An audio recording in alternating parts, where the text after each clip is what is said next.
पता नहीं आप मीडिया वालों को क्यों लगता है कि मैं मुश्किल इंग्लिश और मुश्किल से इंग्लिश बोलती हूँ। आपसे अच्छे तो होटल के डेफ हैं। डेफ? बहरे। एक तो अंग्रेजी का तर्जुमा भी मुझे खुद ही करना पड़ता है। अभी मैं सुबह डिनर करने गई। सुबह डिनर करने गई? ठीक है ठीक है ठीक है ठीक है। आपको क्या तकलीफ है? स्टार्स को जब टाइम मिले वो कर लेते हैं डिनर। सुबह मैं डिनर करने गई होटल में तो मैंने पूछा वट इज, यानी क्या क्या है। What is? तो उसने यानी डेफ ने बताया ऑल सम इज, सब कुछ है। Some is.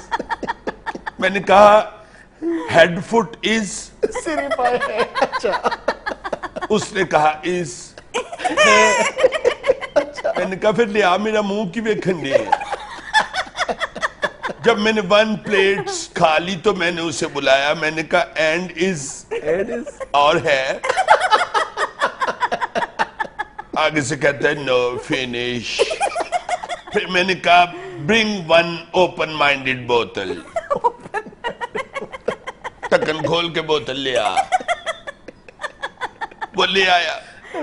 मैंने इतने सुकून से कैंडल लाइट डिनर किया। Sunlight was coming, good song was walking.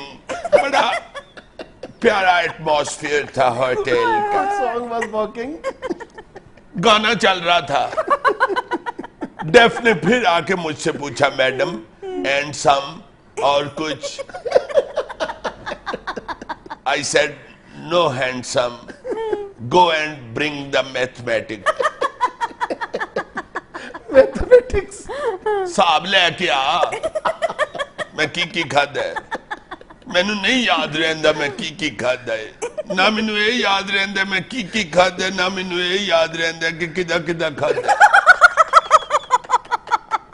वो जब मैथमेटिक्स लेके आया तो मैंने उसे 100 रुपी टिप दे दिया। मैंने कहा go and kill the waves. Kill the waves. जा जाके मौजा मार। आपकी अंग्रेजी बहरा ही समझ सकता है।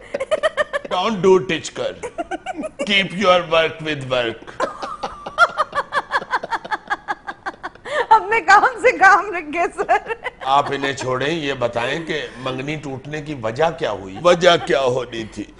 बस मिसेस थंब गुम गई। Mrs thumb? ओ जाहिला, थंब अंगूठा, मिसेस थंब अंगूठी। बस एक मिसेस थंब के पीछे उन्होंने मेरी इंसल्ट शुरू कर दी। Then I became straight with them. Straight with them. हाय सीधी हो गई। मैंने कहा व्हाट इज योर टाइमिंग, तुम्हारी औकात क्या है मुझ पर कीचड़ जंपिंग का?